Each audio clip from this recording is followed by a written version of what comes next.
আসসালামু আলাইকুম সবাইকে। এই ভিডিওটা আসলে প্রত্যেকটা স্টুডেন্টের দেখা উচিত, কারণ সামনে তোমরা অনেক ভর্তি পরীক্ষা দিবা এবং এই যে মেডিকেল ভর্তি পরীক্ষার যে রিয়ালাইজেশনটা তোমার মধ্যে আনা উচিত। তোমার পরীক্ষা যেরকমই হোক না কেন, আমি মনে করি প্রত্যেকটা পরীক্ষায় তোমাকে আরো আপগ্রেড করে তোমার শিখার অনেক কিছু থাকে। আমি সেই প্রথম থেকে বলতেছি ভাই, অ্যানালাইসিস অ্যানালাইসিস অ্যানালাইসিস, একটু ক্যালকুলেশন করে এবং একটু অ্যানালাইসিস করে তুমি যদি একটু পড়ো, তোমার যে কোনো ভর্তি পরীক্ষায় 90% কমন পাওয়া সম্ভব, ইনক্লুডিং আমাদের মেডিকেল এক্সাম যেটা হয়ে গেছে। আমি তোমাকে প্রমাণ সহ দেব, একদম প্রমাণ সহ। এবং আলহামদুলিল্লাহ আমাদের এবারে মেডিকেল ভর্তি পরীক্ষা যে ফিজিক্স কেমিস্ট্রি বায়োলজি পিসিবির যে পার্টটা ছিল সেটা যথেষ্ট সোজা হয়েছে এবং প্রায় সবার ক্ষেত্রে এটা কমন পড়ছে। সব ভাইয়ার ক্লাসে কমন পড়ছে, সব কোচিং এর ক্লাস থেকে কমন পড়ছে। এবং আমি মনে করি এটা আমার কোনো ক্রেডিট নাই যে এখান থেকে আমার ক্লাস থেকে কমন পড়ছে। বাট দ্য থিং ইজ, অ্যানালাইসিসের আসলে ক্ষমতাটা কতটুকু জানো? সেটা হচ্ছে তুমি 3-4 ঘন্টার ক্লাস 1 ঘন্টায় নিয়ে আসতে পারবা, 3-4 ঘন্টার পড়া তুমি 1 ঘন্টায় রিভাইজ দিতে পারবা। এইটা হচ্ছে মেইন থিং অ্যানালাইসিসের। আমরা জাস্ট এই যে আমি অ্যারাউন্ড মেডিকেলে বায়োলজির 90% প্রশ্ন হুবহু ক্লাস থেকে কমন আসছে, কি ক্লাসের ডিউরেশন ছিল 1 আওয়ার। আমাদের লাস্ট ফাইট যে ব্যাচটা ছিল, সেই লাস্ট ফাইটের ম্যাক্সিমাম ডিউরেশনের ক্লাস হচ্ছে তোমার 1.5 আওয়ার।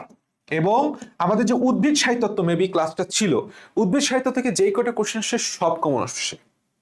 তো আমি বারবার বলতেছি যে এই যে কমন পাওয়া যাবে, এই কমন কিভাবে পাওয়া যাবে জানো? সেটা হচ্ছে অ্যানালাইসিসের মাধ্যমে। এটা হচ্ছে অ্যানালাইসিসের ক্ষমতা, তোমাকে কমন পাইতে সাহায্য করবে মোর দ্যান 90%। 2 নাম্বার পয়েন্ট হচ্ছে তোমাকে কম সময়ে রিভিশন দিতে সাহায্য করবে, যেটা আমরা লাস্ট ফাইটে মাত্র 1 মাসের মধ্যে ফুল একটা রিভিশন কমপ্লিট করতে পারছিলাম আলহামদুলিল্লাহ। চলো একদম প্রমাণ সহ অ্যানালাইসিসের মাধ্যমে আমরা কিভাবে 90% কমন আসলো, আমাদের কমন পাইলাম আমরা মেডিকেল ভর্তি পরীক্ষা, সেটা একটু দেখে নিই। হবে সেটা হচ্ছে এরিথ্রোপয়েটিন কে তৈরি করে? বৃক্ক। আমরা জানি এটা এরিথ্রোপোয়েসিস করে। এই একটা কারণ, খুবই গুরুত্বপূর্ণ কথা। দেখো, অ্যাকিউট কিডনি ফেইলিওর, ধরো কোনো কারণে একটা মানুষের হঠাৎ করে কিডনি ফেল করছে, তখন তার অ্যানিমিয়া দেখা যাবে। কারণ কি? এরিথ্রোপয়েটিন তৈরি হওয়া বন্ধ হয়ে গেছে, আরবিসির সংখ্যা কমে যাবে। এটা অ্যাকিউট কিডনি ফেলিওর একটা গুরুত্বপূর্ণ লক্ষণ। তুমি যত নালী নালী আর থলি, জরায়ু বললাম একটা থলি, সেগুলি হচ্ছে অরৈচ্ছিক, বাকি সব ঐচ্ছিক। মধ্যচ্ছদা ঐচ্ছিক, গলবিল ঐচ্ছিক। দেখো তো, মধ্যচ্ছদা ঐচ্ছিক, গলবিল ঐচ্ছিক, ইন্টারকোস্টাল স্থান ঐচ্ছিক, পেট ঐচ্ছিক, চোয়াল ঐচ্ছিক, চক্ষু ঐচ্ছিক। আমি কি বলছি? অনৈচ্ছিক মানে হইতেছে নালী আর কি থলি। জরায়ু তো একটা থলির মতো গঠন, তাই না? হাসপাতি আকৃতি গঠন, সেটাও তো থলি। বাস, কাহিনী শেষ। আমরা শুধুমাত্র ফিটাস থেকে মাথায় মনে রাখবো, আর কিচ্ছু মনে রাখবো না, বাকি সব মাথা থেকে ফিটাস যায়।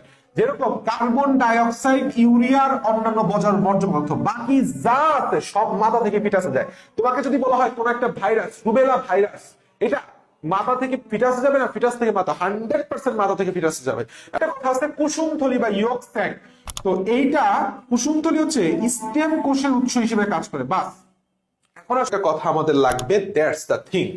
গ্লাইকোলাইসিস প্রক্রিয়া নিয়ন্ত্রণ করতেছে, প্রধান নিয়ন্ত্রণ করবে একটা এনজাইম, অ্যালোস্টেরিক এনজাইম ফসফোফ্রুক্টোকাইনেজ। ফসফোফ্রুক্টোকাইনেজ, এই ফসফোফ্রুক্টোকাইনেজটা হচ্ছে গ্লাইকোলাইসিসের নিয়ন্ত্রক। কি বলছি? ফসফোফ্রুক্টোকাইনেজ হচ্ছে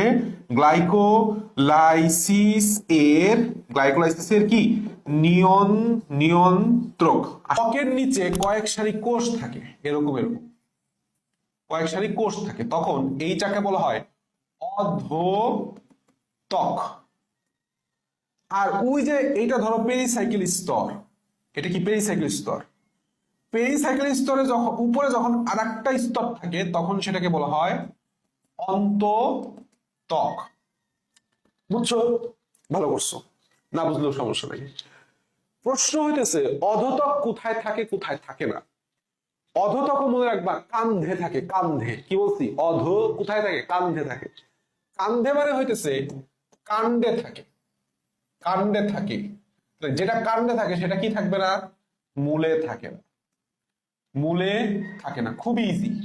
যে ফেসিয়াল স্নায়ুর 1 নম্বর কাজ হচ্ছে স্বাদ গ্রহণ করা, 2 নম্বর কাজ হচ্ছে মুখের অভিব্যক্তি প্রকাশ করা, আর গ্রীবা পেশি মানে গ্রীবা মানে ঘাড় সঞ্চালন নিয়ন্ত্রণ করে, এইটা আমি এখানে দাগাই নেই বললাম। কেন দাগাই নেই সেটা আমি তোমাকে ব্যাখ্যা দিব একটু পরে। তাহলে 1 নাম্বার কথা হইতেছে আমাদের স্বাদ গ্রহণ। সবাই স্বাদ গ্রহণ করবে ভাই, হাইপোগ্লোসাস স্নায়ু যদি জিহ্বাতে আসে সে স্বাদ গ্রহণ করবে না, করবে কিন্তু সামান্য। কিন্তু যদি মেইনলি বলে স্বাদ গ্রহণ কে করে, তাহলে আমরা ফার্স্টে কি দাগাবো, ফেসিয়াল স্নায়ু দাগাবো। ফেসিয়াল, যদি ফেসিয়াল স্নায়ু না থাকে, যদি ফেসিয়াল স্নায়ু না থাকে তখন আমরা গ্লসোফ্যারিঞ্জিয়াল দাগাবো। তখন আমরা গ্লসোফ্যারিঞ্জিয়াল দাগাবো। যদি দুইটাই থাকে আমরা শুধুমাত্র ফেসিয়াল স্নায়ু দাগাবো। এই যে এই প্রশ্নটা খুবই গুরুত্বপূর্ণ, এইটা আলিম স্যারের প্রশ্ন থেকে নিয়ে আসা। এই প্রশ্নটা আলিম স্যারের প্রশ্ন থেকে বা বই থেকে নিয়ে আসা। মানব দেহের ক্যান্সার সৃষ্টিকারী ভাইরাসকে বলা হয় হচ্ছে, মনে রাখো, অনকো ভাইরাস। কি ভাইরাস? Onco virus. অনকো মানে হচ্ছে ম্যালিগন্যান্সি।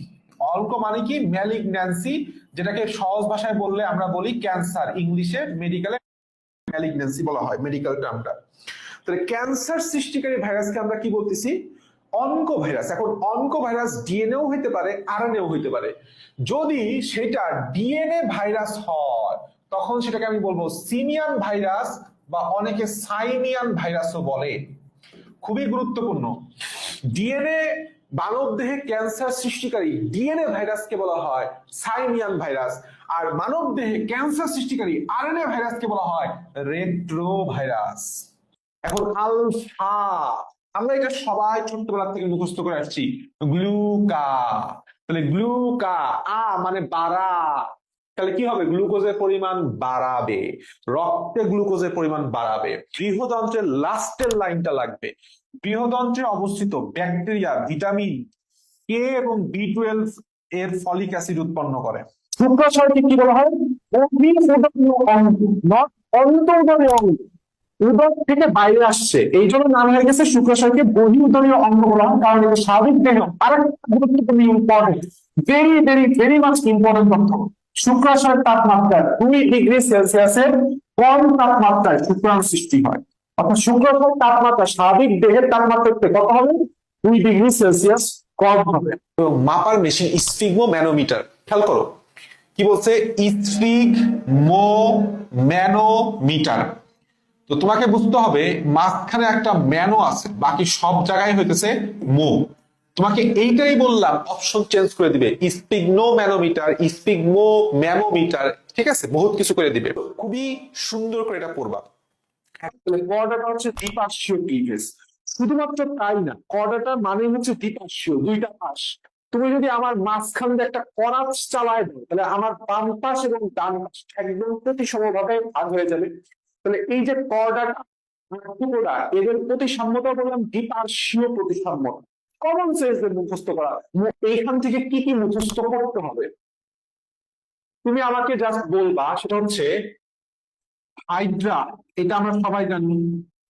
জেলিফিশ, জেলিফিশ এক্সাম্পল লিখে রাখো, জেলিফিশ। আউরেলিয়া, আউরিয়াটা, দুইটা উদাহরণ বললেই হয়ে গেছে। তাহলে জেলিফিশ কিসের উদাহরণ?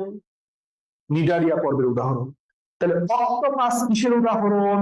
মনে রাখতে হবে, অক্টোপাস, অক্টোপাস, পাস, মলাস, অক্টোপাস, মলাস, মলাস্কার উদাহরণ, মলাস্কা পর্বের উদাহরণ। এই দুইটা পয়েন্ট, দুইটা বললাম, খুবই খুবই খুবই গুরুত্বপূর্ণ স্টারওয়ালা কোশ্চেন। ভাসমান মানে কি? নিচের দিকে সে মূল মাটি দ্বারা ছুঁইছে, আবার উপরের দিকে পাতা পানির উপরেও চলে আসছে। এরকম তুমি জাস্ট কমন সেন্স খাটালেই পারবা। সেটা হচ্ছে যত প্রকার শাপলা পদ্ম, শাপলা আছে আর পদ্ম আছে, এদের মূল একদম মাটি পর্যন্ত থাকে, কিন্তু পাতাটা ফুলটা পানির উপরে চলে আসে। আমি আবার বলি, পার্থেনোজেনেসিসের পার্থেনো শব্দ অর্থটা হচ্ছে ইংলিশ টার্ম ভার্জিন, আর ভার্জিনের বাংলা কি? কুমারী। তাহলে কুমারী কি মেলের সাথে জড়িত না ফিমেলের সাথে জড়িত? 100% ফিমেল। তখন আসলে তুমি এই ডেফিনেশন, টোটাল ডেফিনেশনটা বুঝে গেলা যে 100% অপুংজনী বা পার্থেনোজেনেসিস নো নাই। তাহলে নিষেক ছাড়া ভ্রূণ উৎপাদন। তাহলে আমি কি লিখলাম আগে? নিষেক ছাড়া, নিষেক ছাড়া। এখন ভ্রূণটা কোথা থেকে হবে, ডিম্বাণু না শুক্রাণু? ভার্জিন কুমারী ফিমেল, ফিমেলে কি থেকে, ডিম্বাণু। নিষেক ছাড়া ডিম্বাণু থেকে, নিষেক ছাড়া ডিম্বাণু থেকে ভ্রূণ তৈরির প্রক্রিয়াকে কি বলা হয়? পার্থেনোজেনেসিস। 1 নম্বর এমসিকিউ, নোটের নিচে লেখো, সেটা হচ্ছে হরমোন প্রয়োগে, হরমোন প্রয়োগে বীজহীন ফল উৎপাদনকে, উৎপাদনকে কি বলা হয়? আমরা সবাই ধারাওভাবে লিখে দিই, সেটা হচ্ছে parthenogenesis. Parthenogenesis no. Parthenocarpy, parthenocarpy. তো মনে রাখবে এভাবে, যখন ফল তখন পি, অর্থাৎ প ফ একসাথে থাকবে। এথময়েড সাইনাস, এথময়েড মানে কি? চোখের মাঝে। আমি বারবার বলতেছি, এথময়েড মানে কি? চোখের মাঝে। আর স্ফেনয়েড হচ্ছে এথময়েডের পেছনে, স্ফেনয়েড হচ্ছে এথময়েডের পেছনে। তাহলে তুমি একটা জিনিস চিন্তা করো, এথময়েডের কারণে কি হচ্ছে? দুই চোখের মাঝখানে দেখা হইতেছে, এই জায়গাটা গোল করো, দুই চোখের মাঝখানে, চোখের উপরে। যেহেতু আমার গ্লাইকোলাইসিস আর ক্রেবস চক্র, মাঝখানে কি পড়ছে? অ্যাসিটাইল কোএনজাইম সৃষ্টি, মানে পাইরুভিক অ্যাসিডের অক্সিডেশন। এই বিক্রিয়াটা গ্লাইকোলাইসিস আর ক্রেবস সাইকেলকে লিংক করতেছে, তাই না? ব্রিজ হিসেবে কাজ করতেছে। দ্যাটস ওয়াই অ্যাসিটাইল কোএনজাইম হলো গ্লাইকোলাইসিস ক্রেবস চক্রের সংযোগকারী রাসায়নিক উপাদান। বুঝছো, সংযোগকারী রাসায়নিক উপাদান কোনটা? Acetyl coenzyme, not pyruvic acid, not pyruvic acid, acetyl coenzyme. আর বিক্রিয়াটা হচ্ছে সংযোগকারী বিক্রিয়া বা লিংক রিঅ্যাকশন, এইটাই। সো এই ভিডিওটা যার কাছেই পৌঁছাইতেছে এবং শেষ মুহূর্তে যারা এখনো দেখতেছো, প্লিজ যে কোনো ভর্তি পরীক্ষার জন্য আগে তুমি সেই ভর্তি পরীক্ষার কোশ্চেন ব্যাংক আর প্যাটার্ন, কোশ্চেন প্যাটার্নটা অ্যানালাইসিস করো। অ্যানালাইসিস করে যা পাচ্ছ শুধুমাত্র সেটা পড়ো। তোমাদের জন্য অনেক অনেক শুভকামনা। Best of luck.